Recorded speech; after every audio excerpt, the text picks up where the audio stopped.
sebuah postingan viral di media sosial yang memperlihatkan perbedaan Candi Bentar atau Gapura di Pantai Legian, Kecamatan Kuta memiliki perbedaan. Pembangunan Candi Bentar ini merupakan penataan tembok penyengker yang dilakukan di Pantai Seminyak Legian dan Kuta.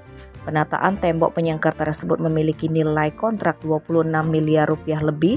Kontraktor pelaksananya adalah Bali Perkasa KSO dengan konsultan pengawas CV Bina Buana Wisesa dan konsultan perencana PT Tata Racana Hijau. Atas adanya perbedaan bentuk dan ukuran tersebut, Dinas PUPR Badung pun telah melayangkan surat peringatan kepada Direktur Konsultan Pengawas CV Bina Buana Wisesa. Hal ini lantaran konsultan dinilai telah lalai dalam pengawasan pembangunan Candi Bentar.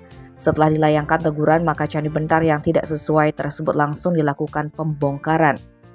Kadis PUPR Badung Ide Bagus Surya Swamba mengatakan memang terjadi temuan perbedaan antara satu Candi Bentar.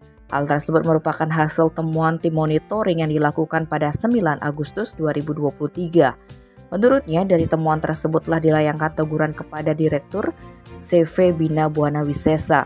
Lebih lanjut, Surya Swamba menambahkan konsultan pengawas juga diminta untuk mengintensifkan pengawasan dan memahami gambar serta spesifik teknis kontrak.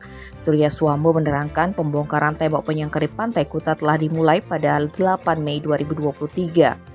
Pengerjaan ini pun disebutkan berbarengan dengan pembongkaran tembok di Pantai Seminyak dan Legian. Pengerjaan proyek ini sedikit berbeda dengan yang tertera dalam website layanan pengadaan secara elektronik Kabupaten Badung pun dibenarkan oleh Surya Swamba. Menurutnya, hal tersebut sesuai dengan mekanisme tender.